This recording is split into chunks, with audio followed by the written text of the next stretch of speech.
السلام عليكم ورحمة الله وبركاته. اللي لسه أول مرة يشوف القناة ما ينساش الاشتراك في القناة، وإن شاء الله شوفوا الفيديو ودعموني بلايك بإذن الله، وفعلوا الجرس عشان يوصلكم كل جديد. يلا بينا هنبدأ فيديو جديد مع بعض. النهاردة بقى أنا هعمل المحشي مع البط، عشان في ناس قالوا لي هو انتوا ليه في مصر يعني بتعملوا المحشي لوحده كده؟ طبعا احنا مش بنعمله لوحده، بس انا كنت عاملة فيديو عن طريقة محشي الكرنب، بس البنات اللي لسه ما عملوهوش يعني قبل كده. بس هي دي الفكرة، فده هيكون فيديو سريع بإذن الله. هبدأ ان انا اجهز خلطة المحشي بالمنظر ده. اول بس يعني على ما تغلي كده ان شاء الله هنروح بقى ننضف البط مع بعض ونشوفه بننضفه ازاي. انا طبعا بحط البهارات، الفلفل والبهارات وشطة وملح وكل حاجة تمام، وهسيبها بقى تغلي. تعالوا بقى نشوف. انا بغسل كده البط كويس جدا، لو في اي ريش صغير او اي حاجة طبعا بنشيلها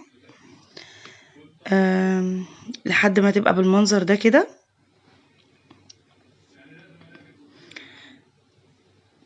وهبدأ كمان انضفها من جوه، لو في اي حاجة من جوه هبدأ انضفها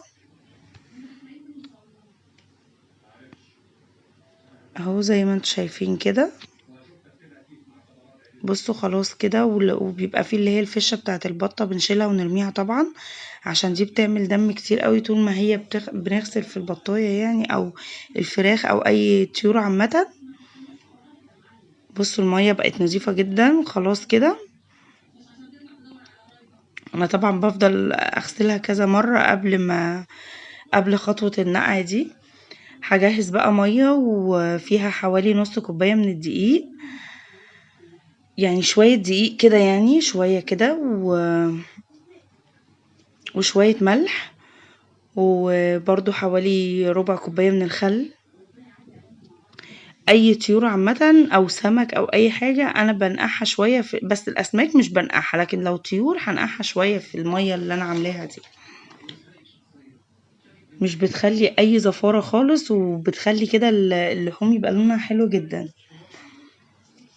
هدوب بس الدقيق وهبدأ بقى احط البطة فيها، واجيب بقى ليمونة او ليمونتين نعصرهم عليها. الليمون كمان بيقضي على اي ريحة زفارة او اي زفارة في الطيور، بيقضي عليها تماما. جربوا بجد الطريقة دي في تنظيف الطيور، هتفرق معاكم جدا ان شاء الله.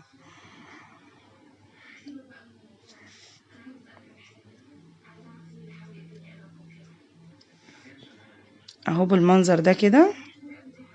هبدأ بقى ان انا ايه، يعني اكني بدعكها كده شوية بالخليط ده. ولو في طبقة اللي هي الصفرة اللي بتبقى على الدواجن دي بتتشال طبعا مع الدقيق والملح والخل والكلام ده، بتتشال خالص.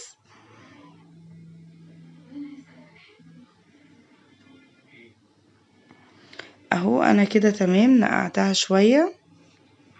طبعا حابين تقطعوها قطعوها، انا هنا قطعتها نصين. لو حابين تسيبوها زي ما هي عادي خالص.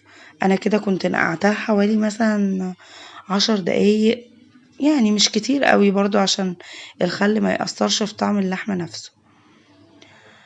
بس تمام. وهغسلها طبعا حوالي مرتين كده بعد دي، لحد ما الاقي ان المايه نتفت خالص معايا.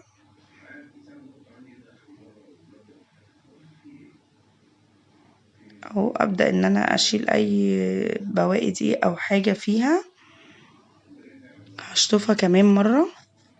لو ما لقيتش المية برضو نطفت تمام معايا وبقت بيضة جدا، هشطفها تاني.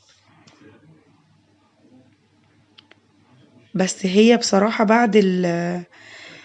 بعد يعني فترة النقع دي بتبقى فظيعة، ولا فيها اي ريحة زفارة ولا حاجة خالص، بتبقى حلوة جدا. بصوا بقى المية بقى شكلها ازاي. خلاص بقت، يعني بقت حلوة خالص، ما فيهاش اي شوائب ولا اي حاجة.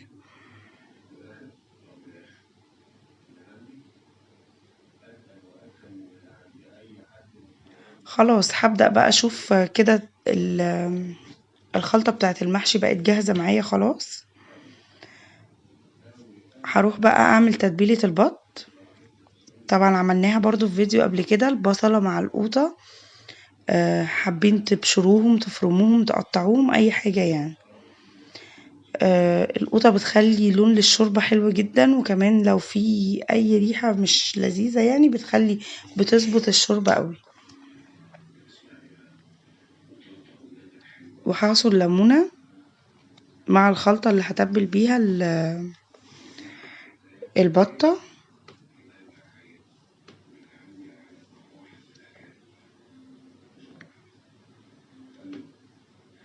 تمام كده. هبدأ بقى احط عليها ملح وفلفل اسمر وبهارات. البهارات دي انا بجيب مثلا ورق لورا، حبهان، قرفة، جنزبيل، كوبيبة صيني، قرنفل، ايه تاني، روزماري. الحاجات دي كلها انا بجيبها كده واطحنها مع بعضها، بتبقى حلوة قوي وتعمل ريحة ممتازة في الشوربة بجد.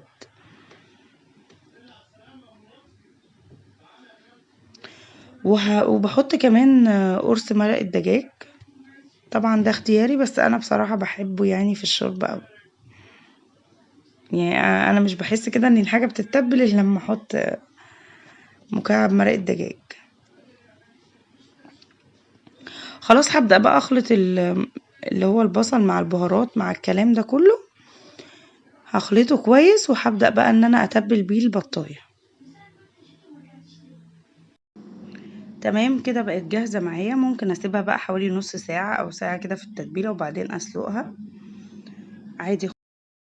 هبدأ ان انا بقى اجهز الخلطة بتاعت المحشي اهي. طبعا احنا جهزناها اللي هي الصلصة بتاع المحشي، وبعد كده دي الرز وهحط عليه الخضرة واقلبهم، وبعد كده هضيف لهم الخلطة يعني بتاعت المحشي اهو بالمنظر ده كده، وهقلبهم كويس بقى مع بعض.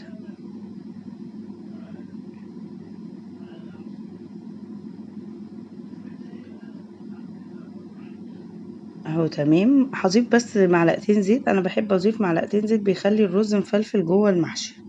انا طبعا حاطه مكعب زبده مع زيت وعامله فيهم البصل، بس انا بحب اضيف بس معلقه زيت بتخلي الرز حلو قوي لما بحطه بعد ما اضيف كده الحاجات كلها مع بعضيها يعني.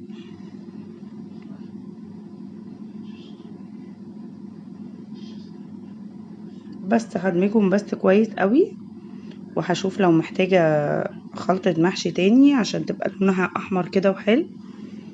خلاص تمام. انا اهو بقى حشيت خلاص اول صف. هبدأ الصف التاني عكس على الصف اللي تحته اهو بالمنظر ده كده زي ما قلنا في الفيديو اللي فات. تمام. كل صف اعمله عكس الصف اللي قبليه بالمنظر ده، مفيش اسهل من كده.